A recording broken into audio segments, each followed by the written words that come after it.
Karibuni sana kwenye channel yetu ya ECD.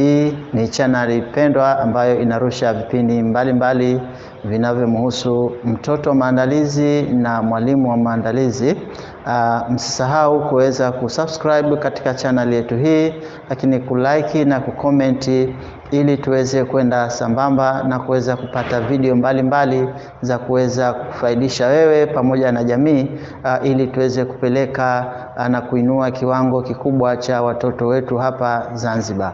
Leo tunaendelea kwenye vipindi vyetu na tutaendelea na somo letu ambalo tuliloishia wiki iliyopita. Ni somo la material development, au tunasema ni utengenezaji wa vifaa. Kama kawaida tumesema mwalimu lazima aweze kuweza kutengeneza na kutumia vifaa wakati wa kufundishia na kujifunzia.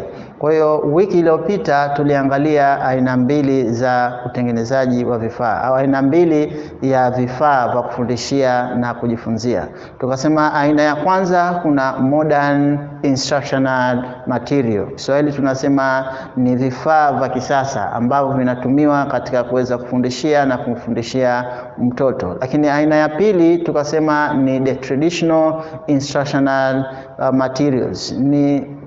Ni zana zile za kilokali, ni zana ambazo tokea zamani zilikuwa zinatumika katika kuweza kuwafundishia watoto, ambazo zana hizo mpaka hii leo bado hazijaondoka ule ubora wake, na walimu wetu mbalimbali wa maandalizi wanaendelea kuzitumia katika kuweza kuwafundisha watoto. Kwa hiyo leo tutaangalia aina moja na tutaanza na traditional instructional materials. Traditional instructional material, tumesema traditional instructional material ni vifaa ambavyo vya zamani ambavyo wazee wetu na walimu wetu wa zamani walikuwa wanazitumia katika kuweza kuwafundishia watoto. Ni vifaa bora na vifaa ambavyo vimetuzunguka katika mazingira yetu. Kwa hiyo tutaangalia kifaa aina moja ambayo inapatikana katika hii traditional instructional material. Kwa hiyo kwa kuanzia, ya kwanza tunasema ni blackboard, ni blackboard au chalkboard.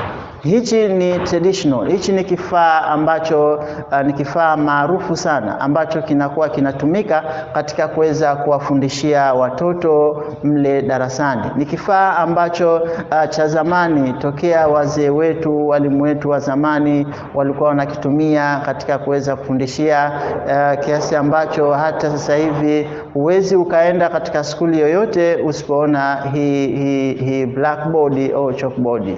Lakini kutokana na maendeleo, kwa hizi chalkboard zimeweza kujitokeza za aina tofauti. Kuna whiteboard na bodi nyingine ambazo walimu na skuli mbalimbali wanazitumia katika kuweza kumfundishia yule mtoto. Tunasema kwa upande wa maandalizi, tunasema ni kifaa ambacho muhimu, lazima kuweze kutumike katika kuweza kufundishia watoto.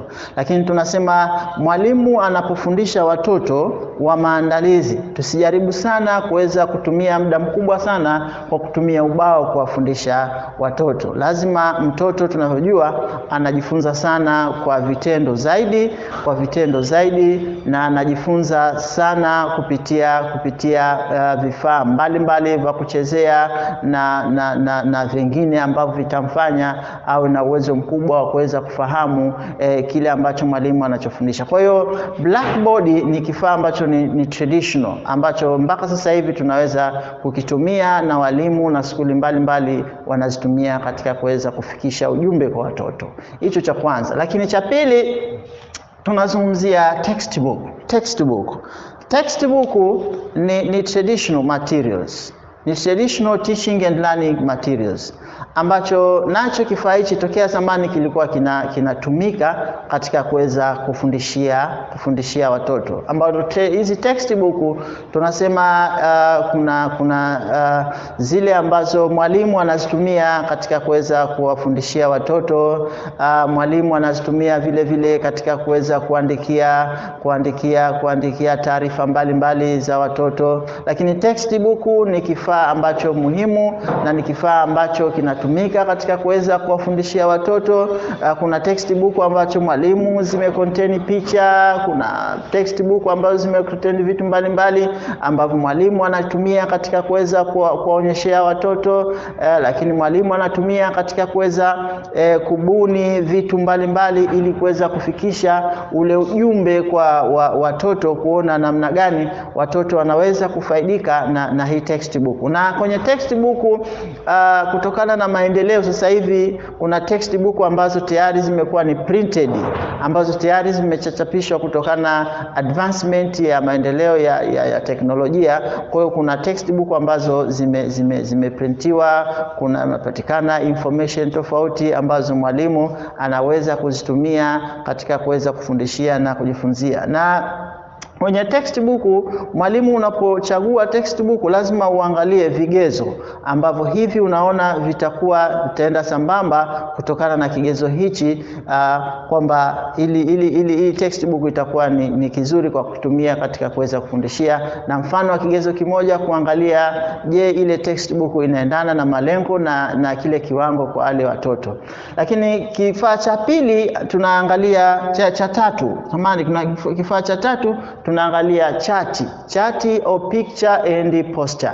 Hichi ni kifaa chengine ambacho tunasema ni traditional instructional material. Chati, picture and poster. Chati, tunatumia chati katika kuweza kuwafundishia watoto. Tunatumia picha katika kuweza kuwafundishia watoto. Lakini vile vile tunatumia poster katika kuweza kuwafundishia watoto. Chati nafikiri tunazifahamu zilivyo, ambavyo mwalimu anakuwa anazitumia katika kuweza kuandika michoro tofauti, kuandika vitu tofauti. Mwalimu labda anataka kufundisha nambari, kwa hiyo anaweza kuandika nambari zake kwenye lile chati kuanzia 1 mpaka 10. Lakini mwalimu anafundisha alfabeti, anaandika alfabeti zake kwenye lile chati, labda kuanzia A mpaka Z. Kwa hiyo hizi chati zinatumika katika kuweza kama ni kifaa ambacho mwalimu wa maandalizi anakitumia katika kuweza kufundishia na kujifunzia. Na chati zipo za aina tofauti, kuna chati za picha, kuna chati za nambari, kuna chati za alfabeti, kuna chati za wanyama, whatever, lakini kuna aina nyingi sana za chati ambazo mwalimu anazitumia. Lakini kwenye picha vile vile tuna picha, ambayo ni kitu ambacho tunasema ni traditional instructional material. Kwa hiyo picha, mwalimu anaweza akatumia picha tofauti za kuweza kuwasilisha ile mada yake kwa watoto, na watoto wakaweza kufaidika, wakaona namna ya mvuto wa ile picha. Lakini angalizo, lazima tunapotumia picha tutumie picha ambazo zitakuwa zinaendana na maadili yetu, zinaendana na uwezo wa mtoto, lakini zinaendana na kiwango ambacho yule mtoto anachokijifunza. Lakini kitu cha 4 tunazungumzia flashcard. Flashcard nacho ni kifaa ambacho tunasema ni traditional instructional material. Ni kifaa ambacho cha locally walimu wetu wanatengeneza katika kuweza kuwasilisha mada zao.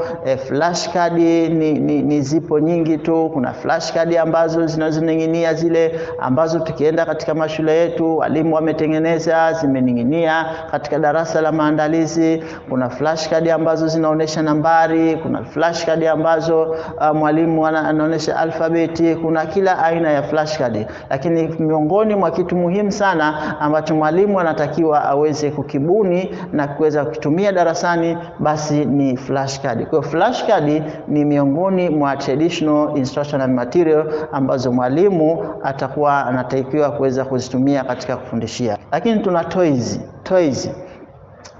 nayo ni instructional materials ambazo ni local. Na toys hapa kuna toys za kila aina. Kuna toys za picha, kuna toys za wanyama, kuna toys za binadamu, kuna toys kuna kila aina ya toys ambazo sasa hivi kuna toys walimu wetu wanashona toys. Kuna toys za mipira, hizi walimu wanatumia hizi vifaa ambavyo mali ghafi zilizotuzunguka katika mazingira yetu, walimu wanazitumia zile katika kuweza kufundishia. Lakini kuna toys ambazo zile za mtu, labda kumuonyesha mtu, walimu wanashona zile za kushona toys za mtu. Kwa hiyo toys ni miongoni mwa traditional instructional materials ambazo zipo zinatumiwa katika kuweza kufundishia, na unapozitumia hizi toys mtoto akachezea kabisa, basi zinampa faida kubwa sana katika kuweza kufahamu na kumjengea uwezo ule ambao kwamba unaotakiwa katika swala zima la kujifunza. Lakini kifaa chetu cha mwisho ni tunazungumzia ni puzzle. Kiswahili tunasema kibao fumbo. Puzzle Kiswahili tunasema ni kibao fumbo. Kibao fumbo hii tunazungumzia ni traditional instructional material ambazo mara nyingi tunapotumia hichi kibao fumbo, basi kinamjenga sana mtoto katika swala zima la akili. Ile cognitive level yake inakuwa inaongezeka, kwa sababu mwalimu unapotumia kibao fumbo katika kuweza kumfundishia mtoto, basi kinamjenga uwezo mkubwa wa kiakili. Na kibao fumbo hapa tunasema kwenye level ya maandalizi ina masharti yake katika kuweza kuandaa hii kibao fumbo, hasa unapowafundisha watoto. Na tunasema kibao fumbo cha watoto basi kisikatwe kwa vipande vingi sana, kiasi ambacho kinaweza kikamchanganya mtoto akashindwa kupanga ile picha ya kile kibao fumbo au kitu chochote ambacho kitakuwa kimo katika ile kibao fumbo. Kwa hiyo kibao fumbo tunasema maximum ya vipande katika kibao fumbo kuanzia 4 mpaka 5, lakini visizidi 6. Hii inamjengea uwezo mkubwa sana katika kuweza yule mtoto kuwa na uwezo wa kupanga ile picha ambayo mwalimu ameiweka, kuona namna ambavyo inavyokuwa. Kwa hiyo huu ni mtiririko wa aina nyingi, zipo nyingi sana, lakini tumeona leo muhimu tuziangalie hizi ambazo zitakuwa zinatumika katika kila siku mazingira yetu ya skuli, mazingira yetu ya nyumbani, ambazo vitu hivi vyote vipo ili mtoto aweze kuviona na kuweza kufahamu kile ambacho mwalimu anachomfundisha. Hivi kwa upande wetu, lakini kwa upande wako utaweza kuleta comment. Katika comment weka vifaa ambavyo unavyoviona navyo ni traditional instructional material vinavyotumika katika kuweza kumsaidia yule mtoto ili tuweze kupeleka maendeleo ya mtoto. Kwa leo naomba tuishie hapa, lakini bila kuondoka, usisahau kuweza kusubscribe kwenye hicho kikengele ili uweze kupata video nyingi ambazo tutazirusha kwenye channel yetu. Lakini vile vile usisahau kulike, na jambo la msingi usisahau kucomment, kuangalia kuna mapungufu gani na wapi tuboreshe, hasa katika hivi vifaa vyetu tunavyovitumia katika kuweza kufundishia watoto. Mtoto kwanza mtoto. Asanteni sana.